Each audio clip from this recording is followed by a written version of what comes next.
Et salut à tous, c'est JoSneakers. Aujourd'hui on se retrouve pour une nouvelle vidéo. Aujourd'hui c'est une petite review. Vous connaissez évidemment mon amour pour les Human Race, donc là on peut voir ici j'ai 4 paires de NMD Human Race. Et aujourd'hui on se retrouve pour la review de ma cinquième. Sauf que cette dernière n'est pas une NMD. De toute façon je pense que vous l'avez bien compris dans le titre quand je dis une Human Race à 140€. C'est bien évidemment pas une NMD car elles sont généralement proposées à 250€ et 240 pour les anciens modèles. Et du coup ça me semblait une paire assez intéressante à faire en review parce que on va pouvoir discuter un petit peu de ce prix, de cette Human Race et un petit peu de l'avenir entre guillemets de Human Race. Parce qu'en ce moment c'est un petit peu en train de descendre en flèche. Donc voilà déjà la boîte. Donc là, donc ça c'est la Human Race. Là je vous dis le nom exact. Donc c'est la Human Race Solar Glide M. Donc M c'est pour male, donc c'est la version homme. Donc déjà on va observer la boîte. Donc déjà ils nous ont mis une boîte de Adidas Performance. Donc je trouve ça un petit peu dommage parce que t'es quand même là pour avoir une Human Race. Et tu vois, tu te dis, ouais, attends, regarde, les boîtes sont trop stylées, mais j'ai pas les moyens de m'acheter une NMD. Donc moi j'aurais une boîte comme ça dans ma collection. Et en fin de compte, tu te trouves avec ça. Donc moi un petit peu je m'en fous parce que j'ai déjà celle-là. Et ça, en soi, j'avais pas, donc ça me fait une boîte en plus, donc je suis assez content. J'aurais quand même préféré, je pense, avoir une NMD classique, Human Race. Voilà, du coup, je trouve ça un petit peu dommage, ça fait un peu gâchis. Mais bon, après, c'est pas très grave, nous ce qu'on veut, c'est la paire. Ici, on se trouve avec un 9.5 US, donc un 43 1/3 pour les personnes qui me demandent. Parfois, on me demande ma taille, je précise juste. Et après, on ouvre la boîte. Et donc voilà la paire. Je vous montre vite fait le deuxième pied, donc là, j'ai pas encore fait les lacets. Mais je voulais juste préciser qu'il y avait du coup deux paires de lacets en plus. Par exemple, une NMD à 250€, il n'y a qu'une seule paire de lacets en plus, voire même il n'y en a pas. Et sur du coup, sur la Run, la Solar, celle-là, et il y en a deux. Donc du coup c'est bien pour les personnes qui ont cela. Je trouve ça un peu dommage du coup pour les NMD parce qu'ils auraient pu vraiment en mettre deux voire trois pour les Human Race. Hop, du coup voilà la bête. Donc franchement je sais pas sûr d'en penser, moi je la trouve assez cool. Justement on va en parler dans cette vidéo. Donc là déjà au niveau du shape je trouve que ça ressemble énormément à une Ultra Boost. De toute façon, ça on le voit avec la semelle, mais je pense qu'ils s'en sont pas mal inspirés. Enfin, surtout ce qui me fait penser à l'Ultra Boost, c'est la partie à l'arrière. Ce n'est pas non plus une Ultra Boost, pour autant il y a quelques points qui diffèrent et justement on va les voir en vidéo. Donc déjà, son prix on peut le voir, différentes matières qui sont utilisées, c'est pas du Primeknit, c'est un petit peu du mesh.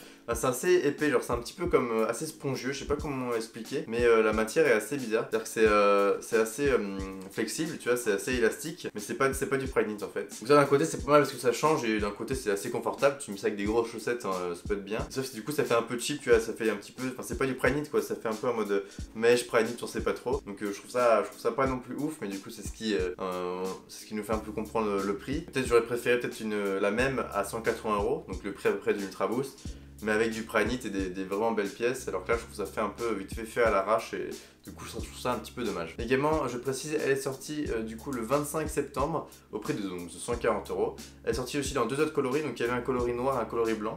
Et je trouve que celle-là c'est la plus jolie parce que déjà moi j'aime bien les paires un petit peu originales, donc là avec plein de couleurs vous comprendrez que ça me plaît logiquement. Justement je trouve qu'elle est quand même assez bien équilibrée, même s'il y a plein de couleurs tu peux te dire c'est casse-gueule, mais en réalité je trouve que ça va.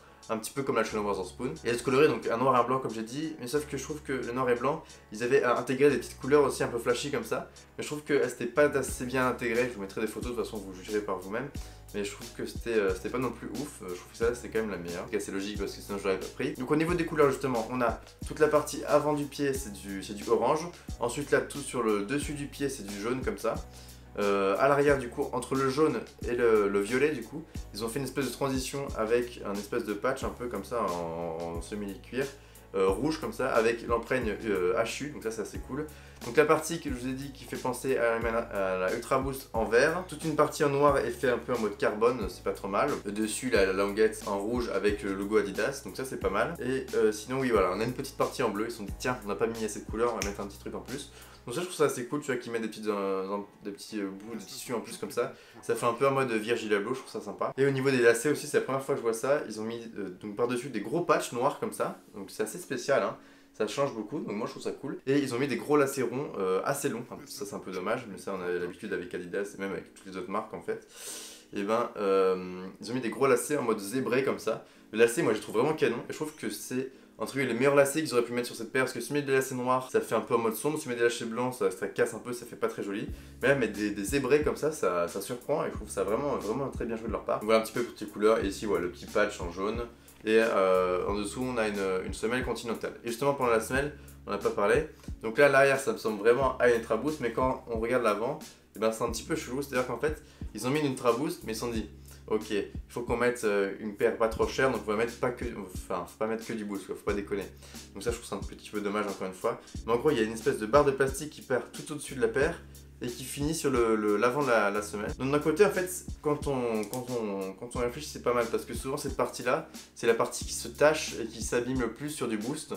Donc là le fait que ce soit remplacé par du plastique, et bah du coup bah ça enlève ces contraintes. Du coup ça rajoute une contrainte au niveau de l'esthétique et un petit peu du confort. Après c'est pas ultra gênant et moi je trouve ça un petit peu dommage. Après ça change, hein, c'est assez cool et le confort change pas trop non plus quoi. Mais sinon au niveau du confort c'est assez bien. Franchement pour 140 € si vous voulez une paire originale et confortable, je vous la conseille. Après je dis ça mais il me semble que ce coloris là n'est plus disponible sur Adidas. Même si je pense que si vous cherchez sur quelques sites, vous pourrez la trouver. Et il me semble que le noir et le blanc sont encore dispo. Je checkerai là après, mais je vous le mettrai en description, bien évidemment, s'il y est. Et également, je vais juste faire une petite aparté sur les Human Race en général, pas que ce modèle-là. J'avais dit en début de vidéo que les Human Race descendaient en flèche. Déjà, je trouve que faire des modèles comme ça, ils sont encore disponibles. Donc ça, je trouve ça un petit peu dommage pour une gamme qui était aussi convoitée il y a quelques années. Là, ils nous ont fait le pack, là, où j'ai fait une review un peu en mode coup de gueule dessus. Et bah pareil, il est encore disponible. Également, au moment où je vais sortir la vidéo, ils vont ressortir notre Human Race NMD en collab. Donc elle est assez jolie, en plus moi je l'aime bien. Mais pareil, elle est encore disponible, elle est pas du tout sold out, il y a toutes les tailles. Moi je trouve ça un petit peu dommage, donc n'hésitez pas vraiment à me donner l'avis de Human Race en commentaire, ça m'intéresse vraiment pour qu'on puisse débattre, ça il y aura aucun souci. L'espace des commentaires est fait pour ça. Mais tout de suite, on se retrouve pour un petit unfit, puis la conclusion.